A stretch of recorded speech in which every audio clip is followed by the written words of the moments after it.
Esta é uma ministração da Igreja Cristã da Família do Butantã, formando Jesus em nós. Agora sim.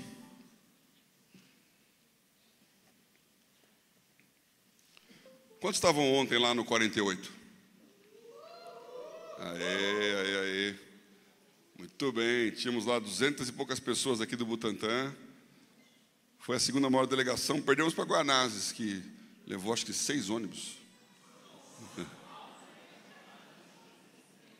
Você vê que o pessoal lá gostou do 48. Tinha 300 não sei quantos de Guanazes lá. Foi o maior grupo, o segundo maior foi do Butantã. E foi um tempo muito legal, muito bom, um dia cheio, né? Foi um recorde de público. Tinha mais de 1.300 pessoas ali, celebrando o nosso 39º aniversário, a entrega dos 39 dias de jejum e a preparação daquilo que Deus tem para nós daqui para frente, né? Que eu acho que você tem noção das coisas que Deus está mostrando e fazendo para conosco como igreja. Então, ontem nós falamos sobre um começo da terceira fase do nosso tema de 2019, que é ir de fazer discípulos. Nós começamos falando sobre sermos cheios do Espírito Santo, para que a gente pudesse ter autoridade, poder e força de pregar. Falamos isso no começo do ano até a Páscoa. Depois começamos a falar sobre evangelizar, como a Marina acabou de dizer. Lançamos essa campanha, esse desafio imenso de cada um ganhar um. Então a gente fala 300 por causa disso.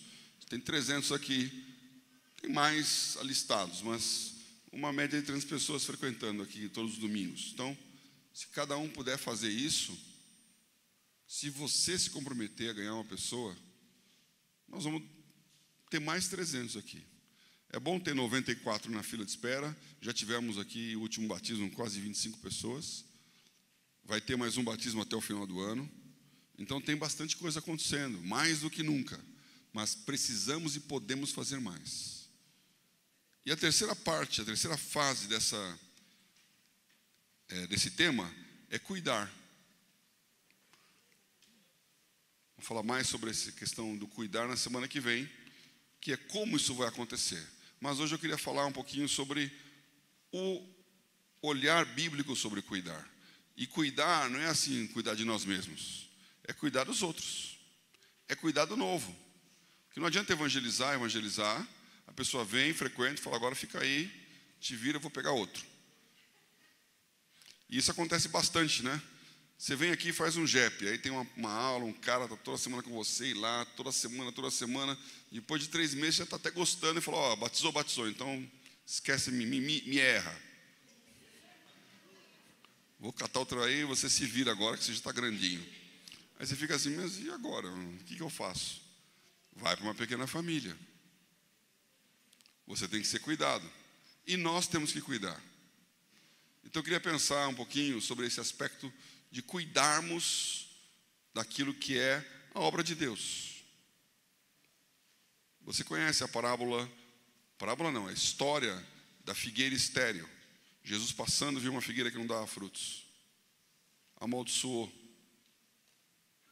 Por quê? Porque ela não dava fruto. Secou a figueira. Aí ele contou outra parábola, de que havia um lavrador que tinha plantado uma figueira no meio de uma vinha. E não dava fruto. E aí, quando ele voltou lá, o dono falou, escuta, essa figueira, para o administrador da vinha, essa figueira não dá fruto. Falou, me dá mais um ano, me dá mais um tempinho. Deixa eu adubar, mexer, cuidar. Se não der fruto, aí a gente corta. Não é o tema de hoje. Aliás, essa parábola é uma parábola muito, muito interessante. O que faz uma figueira no meio de uma vinha? O fato é que o dono queria resultado daquela figueira e não teve. E o lavrador, que é quem estava cuidando ali, falou, espera aí, deixa eu me esforçar mais um pouquinho. Então nós precisamos entender esse processo de cuidar. Cuidar da planta para que ela dê resultado. Tratar, proteger, alimentar, sustentar, para que venha o fruto. Então eu resolvi pregar para vocês uma coisa que eu já falei aqui. Há 2 anos atrás. Cuidar é um olhar. Cuidar é uma maneira de enxergar. E, infelizmente, nossa sociedade moderna, ela é cada vez mais rara. Porque todos nós queremos ser cuidados. Nós não queremos cuidar. E nós somos condicionados, treinados, nós somos direcionados a garantir o nosso e não a pensar no outro. Cuidar é um olhar. E, infelizmente, eu posso dizer que a maioria de vocês aqui não tem esse olhar. Porque nós não somos preparados para isso. Você entra aqui num salão e você vai pensar no lugar que você vai sentar. Você não está pensando no lugar que o outro vai sentar. Então, primeiro, aqui é melhor para mim. Quando você chega numa festa, num buffet, e tem lá comida, ou tem lá as reuniões da pequena família, todo mundo traz aqui, você fica de olho na Lola, na Lourdes, onde elas vão colocar aquele negócio lá. Né? Você compra lá na padaria aquele saquinho de biscoito de polvilho, traz ali, põe na mesa e fica olhando onde é que está a torta que ela fez.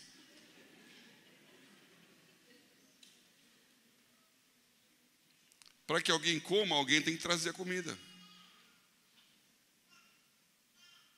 E eu já aprendi isso vendo, né? Porque eu não pensava assim. Como jovem, então, o jovem acha que as coisas acontecem por mágica.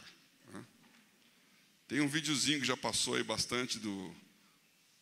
Não sei qual que foi esse pessoal que faz vídeo de gozação.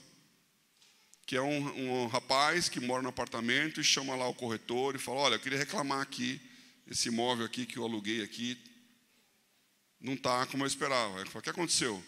Ele vem cá, olha aqui. Aí mostrou a pia da cozinha toda suja.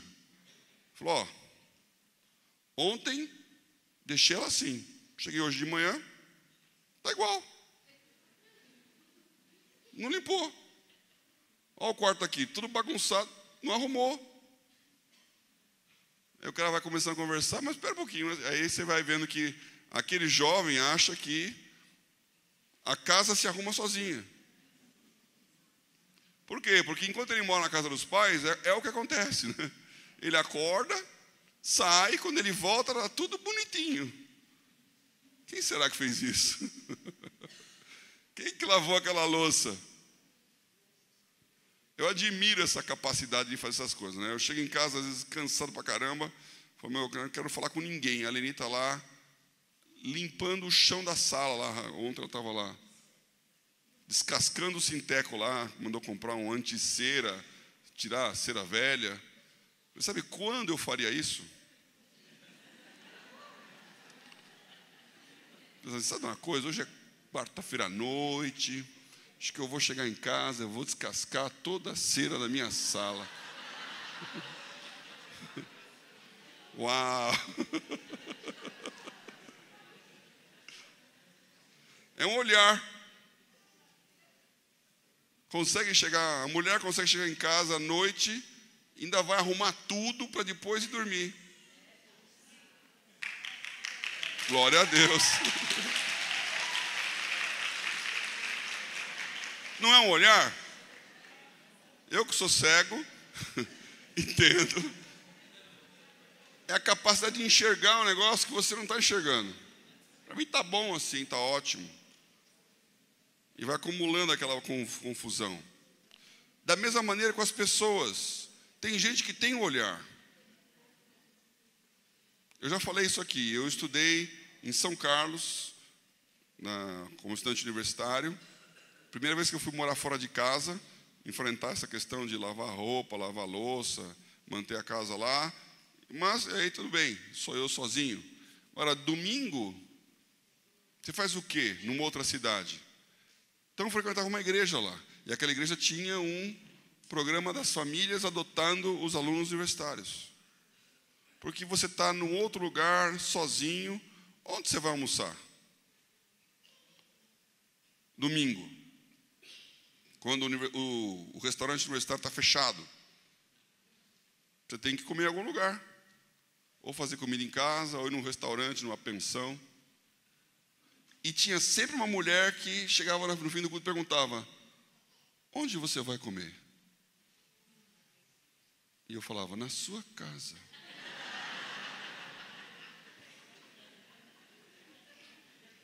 Não tinha essa cara de pau, né? Você falava assim: não sei, vou passar fome, vou ficar lá me contorcendo.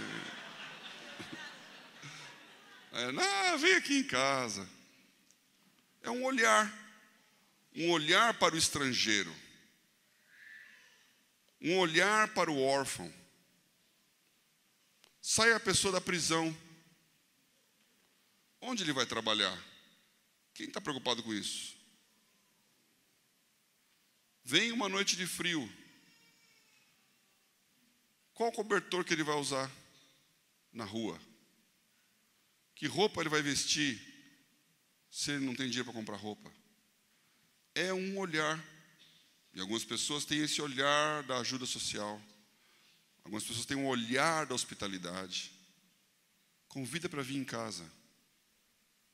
Um olhar. Algumas pessoas têm um olhar da evangelização. Então ele olha e fala: esse cara precisa de Jesus. Você está lá cuidando da sua vida, pensando em você, aí você olha do lado e fala: puxa, esse cara precisa de Deus também. Preciso falar com ele. Você tem esse olhar, né? De entrar no metrô e ficar pensando: puxa vida, esse cara do meu lado aqui, o que eu falo para ele? Algumas vezes aconteceu isso, né? Eu olhando uma pessoa aparentemente passando mal, às vezes chorando, angustiada, e você pensa: vou falar com essa pessoa de Deus.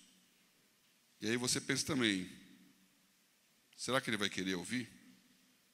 Dá uma vergonha, dá um embaraço, dá uma vontade de ficar quieto e falar: cuida da vida dele, eu cuido da minha. Você tem esse olhar? Então eu queria ler com vocês aqui duas passagens, uma bem curtinha e outra bem mais longa, para você ficar olhando bastante a Bíblia aí, sobre Jesus falando dessas coisas. A primeira delas está em Mateus 13, 16. Abra a sua Bíblia. Nós usamos aqui a nossa versão revista e corrigida, que eu vou ler nela.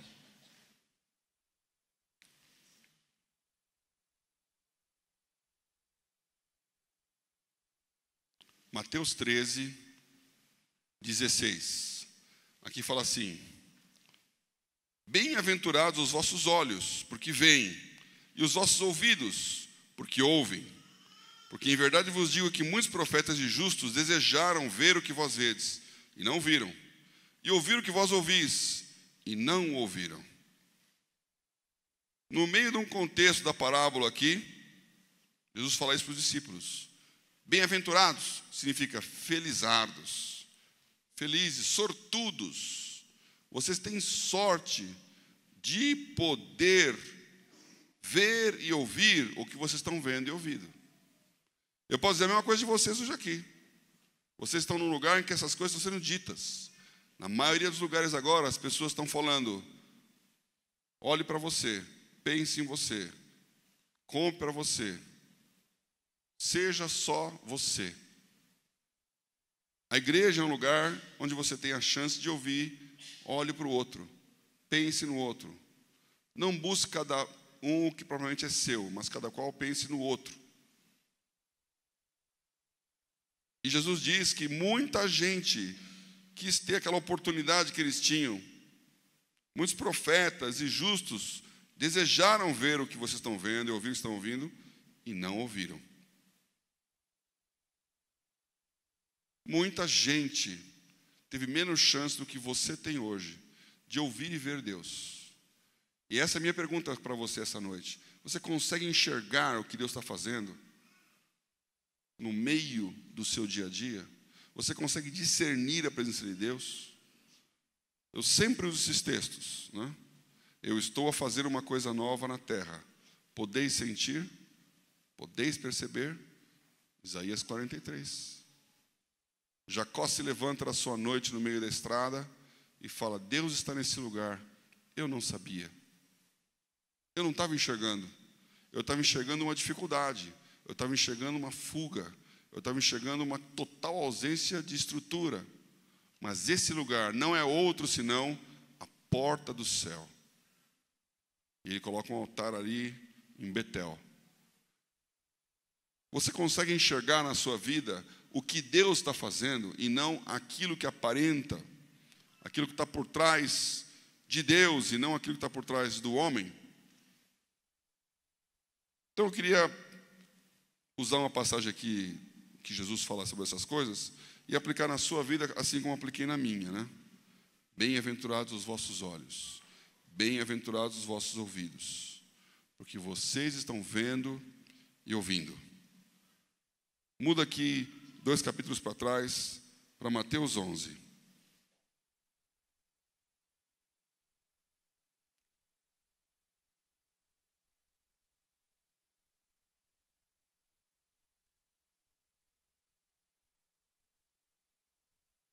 Mateus 11. Eu lembro também que eu já preguei isso no 48, um tempo atrás. Aqui fala sobre João Batista. João Batista era primo de Jesus. Era o primo mais velho. E ele era o primo rico. Ele era filho do sumo sacerdote, de um dos principais, do Zacarias e da Isabel. A Maria, que tinha um contato com a Isabel, ela era pobrezinha, simplesinha, casou com José, que também não era grande coisa, era um carpinteiro. Não tinha muito status nisso, não. Jesus nasceu na manjedoura, não é porque só tinha o problema lá do recenseamento e não tinha lugar em Belém. Eles não tinham muitas condições. Ele não tinha muita família. O João não. O João nasceu no melhor lugar, em Jerusalém, num dos maiores cargos que o pai dele tinha. Ele era um altíssimo funcionário público. E não só funcionário público, ele era o cara responsável por entrar no Santo dos Santos. Se tinha um negócio importante dentro da estrutura sacerdotal, portanto ele era levita, era de poder entrar e fazer o sacrifício diante de Deus.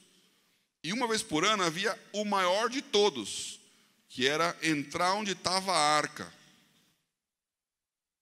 e fazer o sacrifício ali. É o lugar da presença máxima de Deus. É o símbolo maior do judaísmo. O Santo dos Santos, a arca do concerto, os querubins, a vara de Moisés, as tábuas da lei, o Indiana Jones.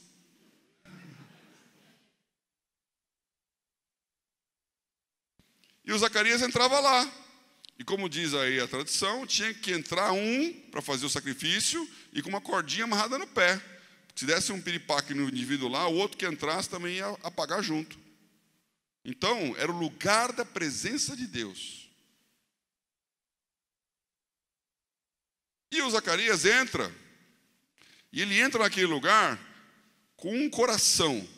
Eu não quero ler todos os textos aqui para não gastar o tempo, mas a história lá, quando o João conta essa história, o outro, não João Batista, ele conta essa história, Lucas conta essa história, falando sobre o contexto deles quererem ter um filho. E que ele era um homem piedoso, fiel, de oração. A Isabel é uma mulher perfeita, seguidores da lei, e clamando por um filho. Não tinha um filho. Para o judeu não ter filho é um negócio muito ruim. Não é só questão de que não tem a chance da maternidade. Você não tem a perpetuidade. Uma semana atrás, estava em Israel. E eu já me considero até meio judeu lá, porque eu estava em Tel Aviv, tinha que ir para Jerusalém. Tinha um povo lá que estava com uma excursão, uma delegação que eu estava junto, mas eu fui fazer minha programação própria. Aí eles foram, eu falei, sabe uma coisa, eu vou por minha conta. Então eu fui para a rodoviária lá de Tel Aviv, comprei lá o bilhete, entrei no ônibus comum lá, junto com a turminha toda, e fui de ônibus para Jerusalém. Aí cheguei em Jerusalém no terminal de ônibus, tinha que pegar um outro ônibus para poder ir no lugar onde estava todo mundo. Ônibus coletivo. Então, me viro bem, dá para... Comprei, achei o posto, o ponto, tudo lá, entrei, e está vendo dentro do ônibus as pessoas, é a vida, gente normal. Lá em Jerusalém tem muito judeu ortodoxo, né? Então, entra marido, mulher, filho.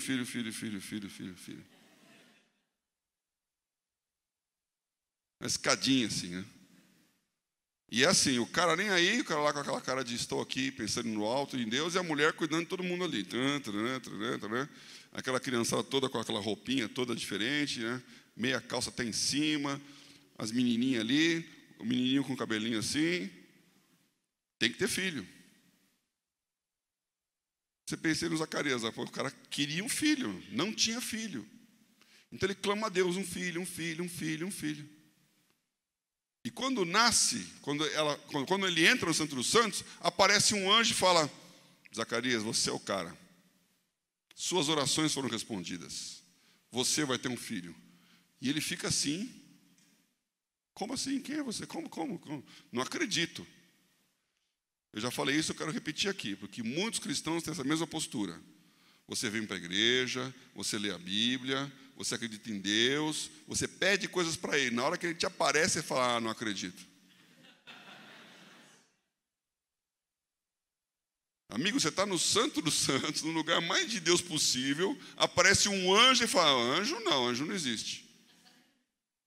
Sabe por quê? Porque os saduceus, que era a linha dos sacerdotes do templo, não acreditavam em anjo. Então a linha teológica do cara dizia que anjo não existe. Aparece um anjo e fala: não, você não existe. Meu amigo, eu estou aqui no santuário diante de Deus, e que você fala que eu não existo? Não existe não, isso aqui é uma alucinação. A teologia tem muitas vezes essa capacidade de cegar a pessoa para a evidência, porque ele acredita numa teoria e vem a prática: não, o Espírito Santo naquela época, não tem hoje não.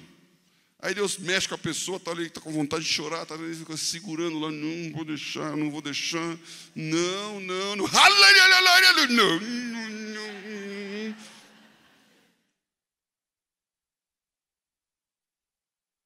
Dura coisa é recalcitrar contra os aguilhões.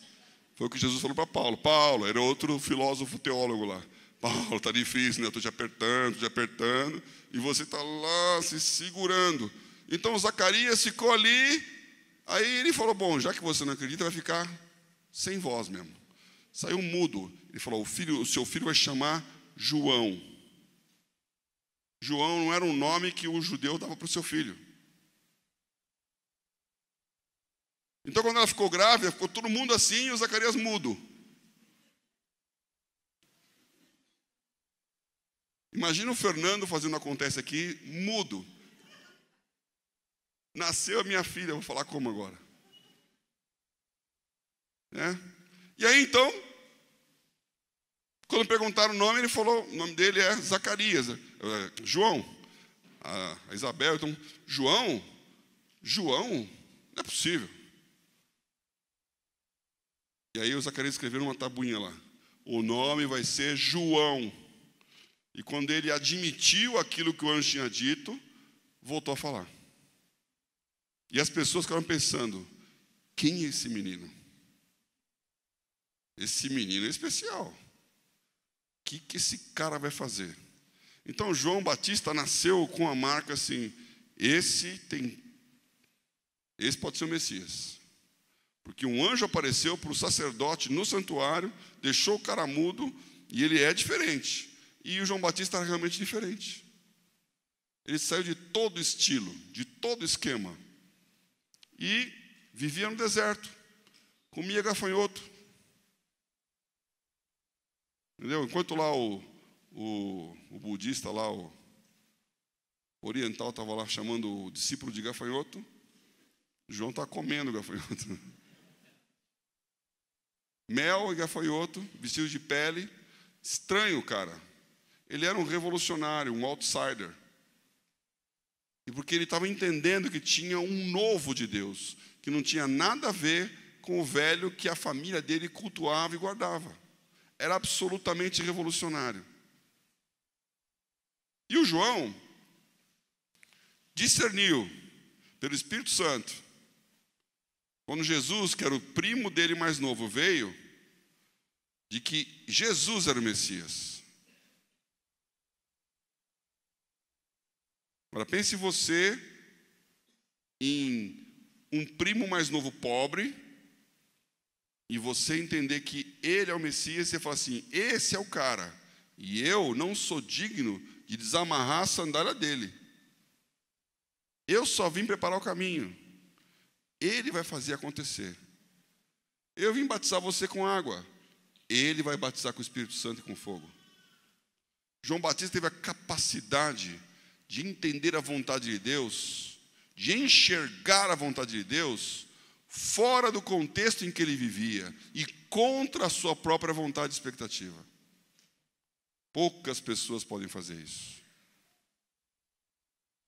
Poucas pessoas conseguem entender o que Deus está falando fora daquilo que você quer que ele fale. E ficar olhando para esse cara aqui, para ele me... Tá vendo? Se não olhar, ele não sabe que sou eu, não abre aqui a tela.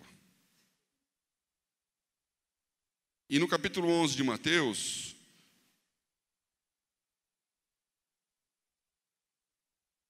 diz assim, e aconteceu que, acabando Jesus de dar instruções aos seus 12 discípulos, partiu dali a ensinar e a pregar nas cidades deles. E João, ouvindo no cárcere falar dos feitos de Cristo, enviou 2 dos seus discípulos a dizer-lhe, és tu aquele que havia de vir, ou esperamos outro? Esse texto sempre me impressionou, porque o João Batista falou tudo isso, fez tudo isso, agiu assim, foi preso. Ele foi preso porque ele falou para o Herodes que estava errado ele querer casar com a Salomé. Ele acusou os poderosos. Ele botou o dedo no nariz do Supremo Tribunal Federal. Ele apertou o botão anticorrupção. Ele cutucou interesses do rei, dizendo, você está sendo desonesto, você está sendo anti-lei. E aí o rei prendeu ele. E não apenas prendeu, como matou. E o João Batista sabia que a coisa estava queimando ali.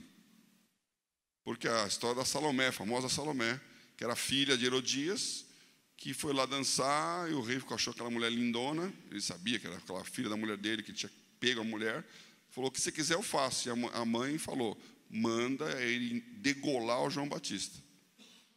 Ele estava com medo do João Batista, mas ele fez isso. Então o João estava na cadeia, sabendo que a situação não estava boa, não.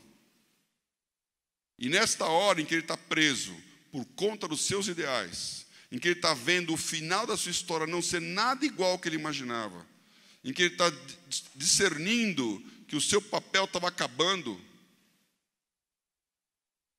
você sempre se imagina como o ator principal. Você sempre acha que ainda vai acontecer coisas que vão reverter todo o processo. Aí chega uma hora que você fala, acho que não vai dar, não. Acho que eu não vou ser presidente de nada, não. Acho que esse negócio não vai funcionar. Acho que eu vou morrer sem ganhar dinheiro. Acho que não vai acontecer o meu sonho. Então você começa a sentir que a história está chegando no final e não aconteceu. E o que ele tinha era, meu papel é falar que o Messias veio e que eu preparei o caminho. E o Messias é Jesus. Mas na cadeia, os discípulos dele vão lá falar com ele, de que Jesus estava fazendo com os discípulos de Jesus. E o Jesus, João Batista era um outsider, Jesus era totalmente doido. Jesus conversava com um publicano, que nenhum judeu podia encostar. Jesus falava com uma prostituta. Jesus falava com um samaritano. Era demais para o João Batista. João Batista era filho de levita, era filho de sacerdote. Jesus fez uma parábola do bom samaritano, dizendo, estava descendo um sacerdote e tinha lá um cara na rua, ele passou de largo, porque ele não podia contaminar com aquele corpo. Depois veio um levita, fingiu que não viu, ficou cantando para cima. Era o João Batista, a história da família dele. E apareceu um samaritano. Então o João, ele começou a ficar em dúvida, será que eu errei? Não é possível, esse cara é muito fora do quadrado. Ele está transgredindo a lei. Eu quero lembrar para vocês que João Batista comia gafanhoto, mas gafanhoto era kosher. Podia comer gafanhoto. Ele não comia porco. Ele não comia nenhuma comida proibida pela lei. Ele seguia lá a cartilha. Então ele pergunta para Jesus: é você ou vamos esperar outro? E Jesus respondeu: vai para o João e fala para ele assim: os cegos veem, os coxos andam, os leprosos são limpos, os surdos ouvem, os mortos são ressuscitados, e aos pobres é anunciado o evangelho. E bem-aventurado aquele que não se escandalizar de mim. Jesus respondeu com Isaías, a passagem que João Batista conhecia de cor, a profecia sobre o Messias. Então ele falou: João, a profecia dizia que ia acontecer isso, ó. Está acontecendo. Então a tua resposta não é se eu lavo a mão ou não lavo a mão. Não é com quem eu ando, como eu faço, como eu visto. Não é a música que eu toco, não é o jeito que eu me comporto. A tua resposta é o que a palavra disse que ia acontecer e está acontecendo. Só que não está acontecendo como você imaginava. Está acontecendo num outro formato. Não se escandaliza. Bem-aventurado aquele que não se escandalizar em mim. Bom, o que eu quero falar com vocês aqui? Olhar. Como vocês estão olhando o nosso mundo? Até agora nesse texto, primeiro versículo, Jesus está dando instruções para os seus 12 discípulos. Você aqui como cristão, nesta igreja, também recebe instruções. Instrução não é um ensinamento. Instrução é uma ordenança prática. Faz assim, faz assim, faz assim. Eu gosto muito desse exemplo. Eu já joguei basquete um dia. E o jogo de basquete é interessante porque ele tem sempre emoção, né? O jogo de futebol tem 90 minutos, acaba 0-0, você quer xingar o cara que não aconteceu nada. Basquete não tem como. Ele é sempre disputado, tem sempre ponto. E quando chega no final, então, que a coisa pega fogo. Você pode perder ou ganhar nos minutos finais. E aí, o técnico chama o time e fala: ó, 30 segundos. Vai ser assim, ó. Você faz isso, você faz aquilo, você faz aquilo. Você marca esse, você vai o outro e você vai chutar. Então ele define quem é o cara que vai tentar a cesta. Isso chama-se instrução. Ele não está ensinando ninguém a jogar basquete. Ele não está treinando o fundamento. Ele não está decorando textos ou teorias. Ele não está dizendo: dê o seu melhor e seja o que Deus quiser. Ele está falando assim: ó, você vai fazer isso, ó. Instrução. É bom quando Deus nos instrui. Salmo 32 fala: instruir-te-ei, guiar-te-ei com os meus olhos. Então você olha para Deus e Ele fala: não faça isso, não vai lá, não pisa aqui. Não. Então quando você tem uma instrução, você tem certeza de que Deus está te guiando e fazendo. Só que nem sempre você precisa saber mais coisa do que apenas obedecer aquela instrução. Não vai, não faz, aceita, gasta, investe, muda. Instruções do Espírito Santo para a sua vida. Estava fazendo com os discípulos dele. E aí eles estavam então entendendo o que estava acontecendo. No acampamento de carnaval, quando eu tinha 18 anos, eu estava buscando a Deus, Espírito Santo. Falei: agora eu vou ficar aqui até Deus falar comigo. Tinha lá um mato ali do acampamento, não existia 48, não existia igreja, não tinha, bem pior do que para você. Hoje vocês estão aqui muitos profetas de justos quiseram ver aquilo que vocês estão vendo. Não tinha nada disso aqui. Nós fomos no acampamento num lugar bem simples lá, e tinha um mato lá em volta. Falei: sabe uma coisa, eu vou entrar nesse mato, não vou sair daí enquanto Deus falar comigo.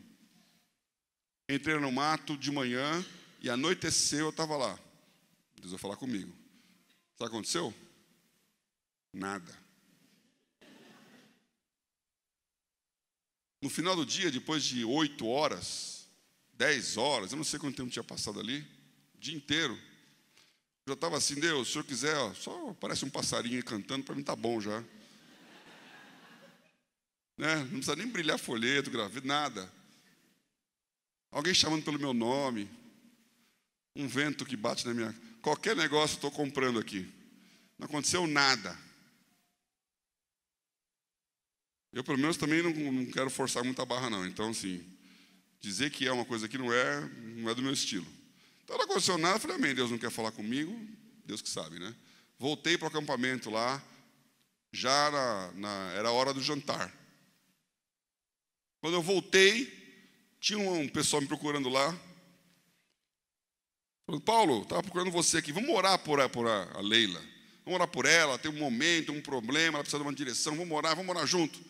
Eu pensei, fiquei 10 horas orando, não aconteceu nada. Agora eu vou ter que orar com ela aqui. Se eu falar não, como assim? Por que não? Eu vou ter que ficar explicando. Eu falei, não, vamos orar. Vamos orar. Aí tinha um cenáculo lá, um lugarzinho para o pessoal ficar orando. Entrei ali, o cara começou a orar, aí eu fiquei na minha, falei, bom, deixa ele orar. E ajoelhei ali e fiquei orando. Perdi a noção do tempo. Eu sei que quando eu me dei conta, estava todo o acampamento lá no cenáculo. Não teve jantar. Teve um pentecoste lá. Um mover assim. Gente chorando, gente cantando, gente debruçada. E eu estava lá no meu canto orando ali, como se nada tivesse acontecido. Como se tivesse dormido ali e acordei assim. Falei, o que aconteceu? E veio uma pessoa orar comigo, que não era da igreja, não conhecia. E quando ele estava orando comigo, ele falou assim,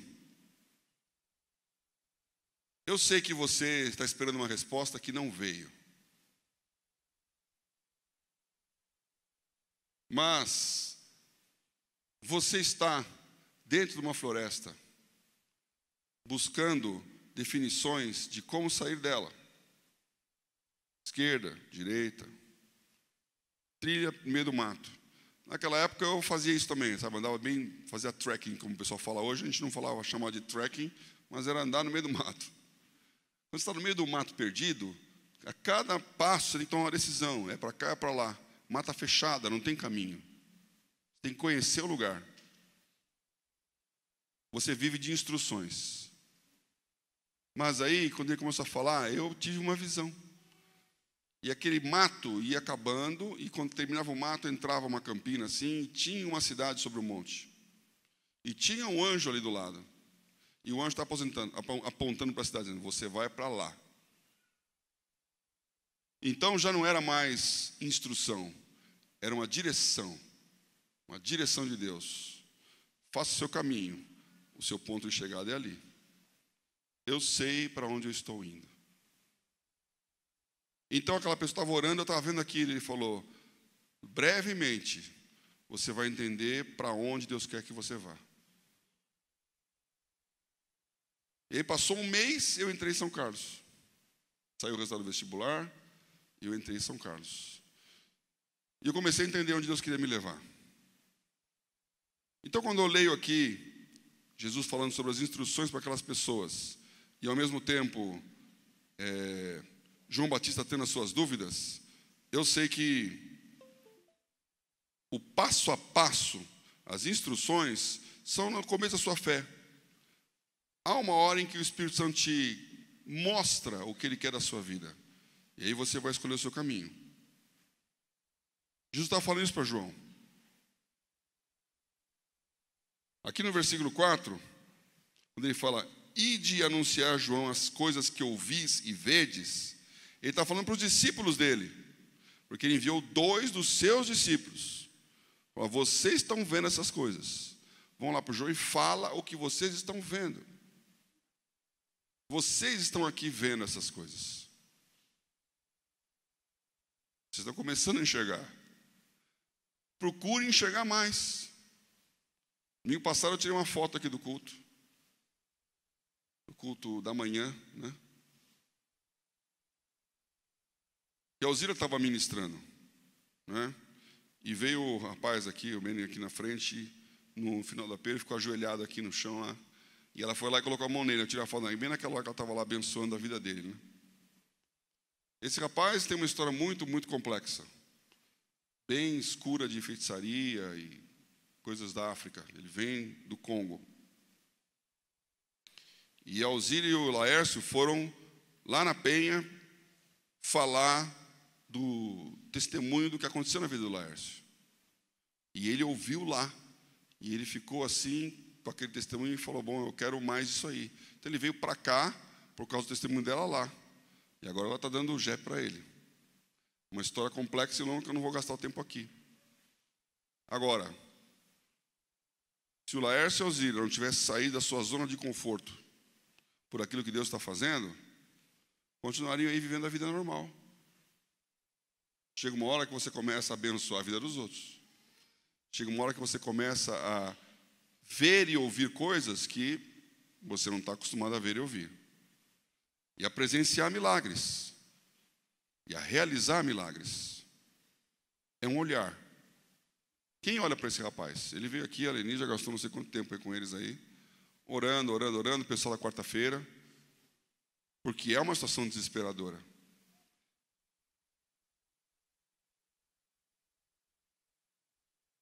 Jesus fala no versículo 6, bem-aventurado aquele que não se escandaliza em mim. E isso também é um ponto que eu quero colocar com vocês hoje aqui, porque quando você está olhando para o seu próximo, e Deus está pedindo para você fazer alguma coisa, aquela alguma coisa pode te constranger. O que as pessoas vão pensar se me virem fazendo isso? Uma vez eu entrei no metrô, já há pouco tempo, alguns anos atrás, né? Não andava muito de metrô mais. Um dia eu entrei no metrô, e vi uma pessoa ali, naquela situação de ser uma palavra. E sabe o que você sente? Eu vou interromper a vida dela, eu vou invadir a privacidade. Se eu começar a falar com essa pessoa aqui nesse lugar, o cara do lado vai pensar o quê?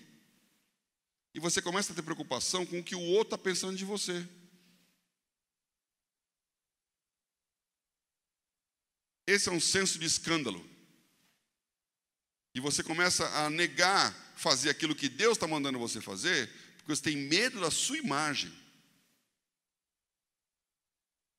Da sua imagem diante de pessoas que nem te conhecem.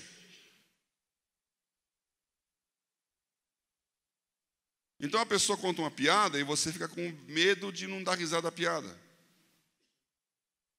Ele te faz um convite para uma bebedeira e você tem medo de falar não.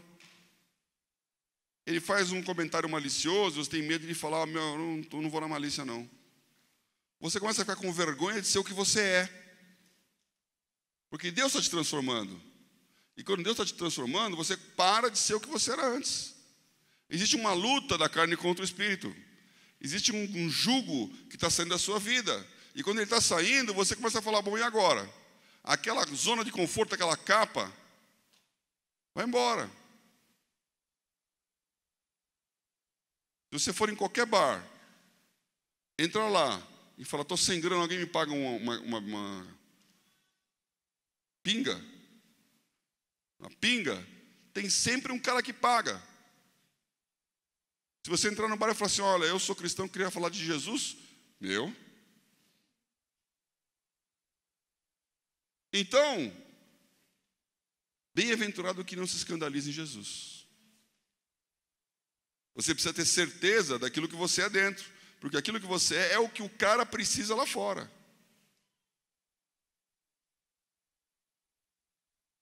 Eu, algumas semanas atrás, contei a história daquele meu amigo lá, diretor do Banco Central, que teve um problema, tive que falar com a família e tal. Durante a semana eu fui gravar um programa para a Record de startups. Então fui numa empresa em Alphaville, andar lá, conversar, e a pessoa falando, tecnologia, inovação, futuro, gravando aí o programa. E o dono da empresa começou a conversar, de onde você é? Eu sou de Brasília, tal. É amigo da família. Mas você é amigo do pai do sócio dele? Sim. Aí eu falo dessa história, ele falou, pera um pouquinho. Pegou o gravador, o celular lá. Cara, estou aqui com um cara que foi amigo do seu pai, ó, ele vai falar para você aqui. É a oportunidade de falar daquilo que aconteceu quando o pai dele, é uma história mais comprida aí, mas quando o pai dele soube que o filho dele queria ser pastor, ele pediu para eu falar com ele. Ele está com medo que o filho ficasse doido, porque é um cara cheio de capacidade, cheio de condição, podendo fazer uma coisa na vida, quer fazer teologia. E eu fui lá convencer ele, falei, deixa o teu filho fazer teologia. Então, aí fechou o circuito. Hoje fechou a meu favor, porque ele ficou assim, tão grato de me enxergar ali, né? Falou, olha, eu preciso fazer alguma coisa com você, vamos fazer um negócio junto. Não estava pensando em negócio. E quando eu falei lá atrás, muito menos. Mas se você não se expõe, depois não vem o resultado. Se a pessoa não te enxerga como você é, ela vai pensar que você é como ela é, acha que todos são. Quando você se identifica na luz, você tem comunhão com os que estão na luz. Esse é um plantar para o futuro. Você não sabe o quanto isso vai resplandecer na sua vida depois. Não tenha vergonha de ser o que você é em Cristo.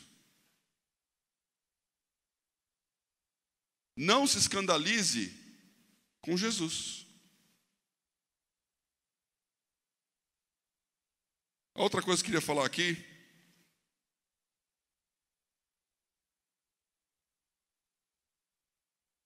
é o que ele fala de João. Versículo 7 ele fala, partindo eles são os dois discípulos que foram falar, né, para João Batista, começou Jesus a dizer aos que estavam lá em volta a respeito de João, que fostes ver no deserto? Uma cana agitada pelo vento? Sim, que foste ver? Um homem ricamente vestido? Os que se trajam ricamente estão nas casas dos reis. Mas então que fostes ver? Um profeta? Sim, vos digo eu, e muito mais do que profeta, porque é este de quem está escrito, eis que diante da tua face envio o meu anjo, que preparará diante de ti o teu caminho. Em verdade vos digo que entre os que de mulher tem nascido, não apareceu alguém maior do que o João Batista. Mas aquele que é o menor do reino dos céus é maior do que ele. Essa é uma palavra muito forte de Jesus sobre uma pessoa. Ele está dizendo que dos homens, né, de quem nasceu de mulher, não tem ninguém maior do que o João Batista. O que o João Batista fez? Ele não fez um milagre. Ele não foi um líder espiritual da nação. Ele não libertou como um guerreiro. Ele não foi Samuel, não foi Davi, não foi Daniel. Qualquer grande nome que você possa imaginar. E Jesus falou, esse cara é maior do que todos esses aí. Por quê? Porque ele entendeu qual era o papel dele. O papel dele era ser um anjo que preparava o caminho do outro. Um olhar. Um olhar de dizer, eu sei quem eu não sou. E eu sei quem ele é. Eu queria orar com vocês aqui por isso. Porque o que Deus quer de cada um de nós é entendermos quem nós não somos. Porque você olha sempre o livro na primeira pessoa. Você sempre se identifica com o personagem principal.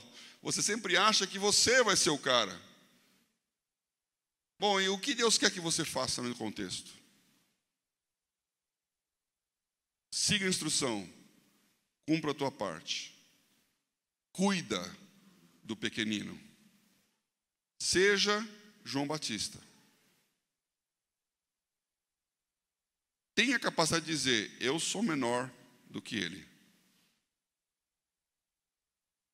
E não tenha dúvida quando vier o não resultado. Porque aí Jesus falar, o que Deus prometeu está acontecendo. Então qual que é a nossa oração hoje aqui? Nós vamos começar a falar do cuidar. E eu estou orando sobre isso pensando, quem Deus vai trazer para essa igreja? Quem é a pessoa que você vai converter? Quem que é o cara que está chegando e hoje não existe? E sabe qual que é a nossa oração? Que ele seja maior do que nós. Que se converta alguém que saiba mais da Bíblia do que eu sei. Que tenha mais poder e autoridade para pregar do que eu tenho. Que seja mais entregue a Deus do que eu sou. Que eu possa encontrar alguém aí que vai entrar aqui para pregar aqui nesse lugar. Que vai ocupar essa cadeira. E você pensar, vai ocupar meu lugar? Eu não, deixa o cara lá, então nem que se converta, fica lá, meu. Chegou a minha vez. Não, chegou a nossa vez de ceder o lugar. Chegou a nossa vez de olhar quem ninguém olha, de trazer quem Deus está levantando. Essa pessoa não está aqui hoje, mas vai estar daqui a um ano.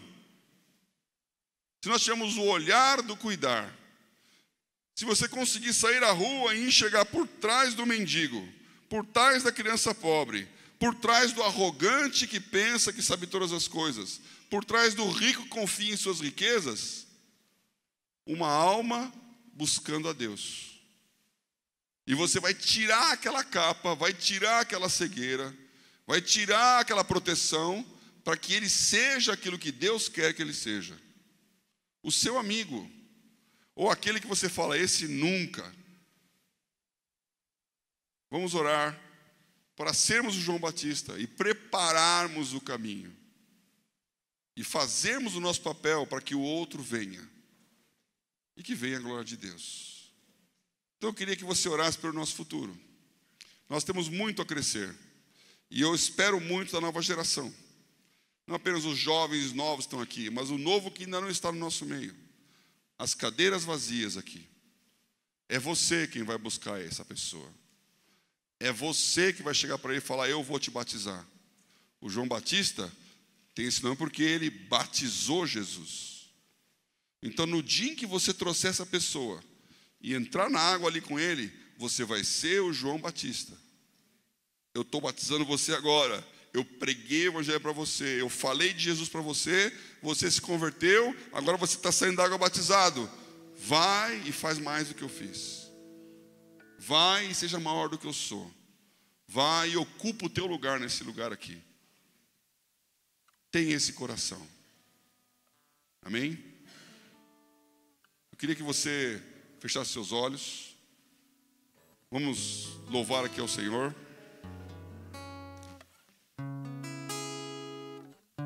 E orar por esse nosso futuro. O ano que vem vai ser um ano muito importante para toda a igreja. O ano 40. Estamos preparando para isso.